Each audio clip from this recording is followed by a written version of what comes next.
കൊൽക്കത്തയിൽ യുവ ഡോക്ടറെ കൊലപ്പെടുത്തിയ കേസിൽ പ്രതി സഞ്ജയ് റോയിയെ നുണപരിശോധനയ്ക്ക് വിധേയനാക്കും. അതേസമയം ആർ.ജി. കർ മെഡിക്കൽ കോളേജ് മുൻ പ്രിൻസിപ്പൽ ഡോക്ടർ സന്ദീപ് ഘോഷിനെ ചോദ്യം ചെയ്യുന്നത് തുടരുകയാണ്. വിവരങ്ങളുമായി എസ് നന്ദഗോപൻ ചേരുകയാണ്. നന്ദഗോപൻ, അവിടെ ഈ ഡോക്ടറെ ക്രൂരമായി കൊലപ്പെടുത്തിയ പ്രതിയെ നുണപരിശോധനയ്ക്ക് വിധേയനാക്കും എന്നുള്ള കാര്യങ്ങൾ പുറത്തു വരുന്നുണ്ട്.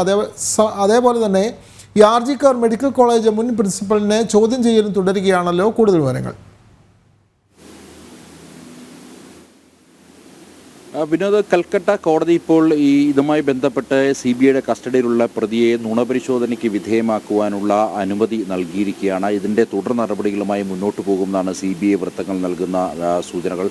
ഇതിനോടൊപ്പം തന്നെ ഇപ്പോൾ പോസ്റ്റ്മോർട്ടം റിപ്പോർട്ടിൻ്റെ കൂടുതൽ വിശദാംശങ്ങൾ കൂടി ഇപ്പോൾ പുറത്തു വന്നിട്ടുണ്ട്. വളരെ ക്രൂരമായ പീഡനമാണ് ഉണ്ടായതെന്നാണ് പോസ്റ്റ്മോർട്ടം റിപ്പോർട്ടിൽ വ്യക്തമാക്കുന്നത്. പ്രത്യേകിച്ച് ഇപ്പോൾ ഏറ്റവും ഒടുവിൽ ലഭ്യമായ വിവരങ്ങളനുസരിച്ച് ഈ കൊല്ലപ്പെട്ട കുട്ടിയുടെ ഉള്ളിൽ ഏതാണ്ട് 151 ഗ്രാം വിസ്കോ ഫ്ലൂയിഡ് എന്നാണ് അതിൽ വ്യക്തമാക്കിയിരിക്കുന്നത്. അത് ഒരു പക്ഷേ സെമൻ ആകാനുള്ള ഒരു സാധ്യതയാണ് കാണുന്നത്. ഏതായാലും അത് ബീജമാണ് എന്നുള്ളത് തന്നെയാണ് പ്രധാനമായും ഇപ്പോൾ ഇതുമായി ബന്ധപ്പെട്ട വിദഗ്ധർ ചൂണ്ടിക്കാണിക്കുന്നത്. ഇതുമായി കൂടുതൽ പരിശോധന ആവശ്യമാണ് എന്ന് ഇതുമായി ബന്ധപ്പെട്ടവർ പറയുന്നു.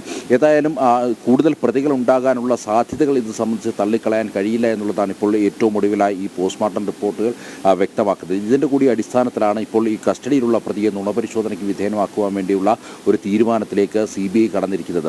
കാരണം കൂടുതൽ വ്യക്തികളുടെ സഹായം ഈ ഒരു പീഡനത്തിൽ ഉണ്ടാകണമെന്നുള്ളത് വിദഗ്ധർ ചൂണ്ടിക്കാണിക്കുന്നു.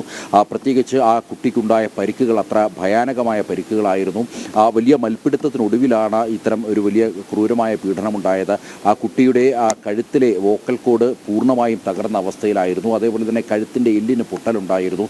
കാല് 90 ഡിഗ്രി ആംഗിളിൽ ഇരുന്ന്, അതേപോലെ തന്നെ മറ്റ് ഭാഗങ്ങളിൽ നിന്നും കണ്ണിൽ നിന്നും വായിൽ നിന്നും അടക്കം ചോര പൊടിയുന്ന സാഹചര്യം ഉണ്ടായിരുന്നു. മറ്റ് രഹസ്യഭാഗങ്ങളിൽ നിന്നുമൊക്കെ തന്നെ ചോര പൊടിയുന്ന സാഹചര്യം ഉണ്ടായിരുന്നു. അങ്ങനെ വലിയ ക്രൂരമായ പീഡനത്തിനാണ് ഈ കുട്ടി വിധേയമായത് എന്നുള്ളതാണ് പോസ്റ്റ്മോർട്ടം തീർച്ചയായും ക്രൂരമായ പീഡനത്തിന് ഇരയായിട്ടാണ് ബംഗാളിലെ വനിതാ ഡോക്ടർ കൊല്ലപ്പെട്ടത്. ഈ സംഭവത്തിലാണ് വ്യാപകമായ പ്രതിഷേധം വ്യാപകമായി ഉണ്ടായിട്ടുള്ളത്. ഈ കേസിൽ അറസ്റ്റ് ചെയ്ത പ്രതിയെയാണ് നുണപരിശോധനയ്ക്ക് വിധേയനാക്കാൻ വേണ്ടി പോകുന്നത്. അതേപോലെ തന്നെ ആ മെഡിക്കൽ കോളേജിലെ പ്രിൻസിപ്പലിനെ ചോദ്യം ചെയ്യലും തുടരുകയാണ്. വിവരങ്ങൾ നൽകുകയായിരുന്നു ഡൽഹിയിൽ നിന്നും നന്ദഗോപൻ.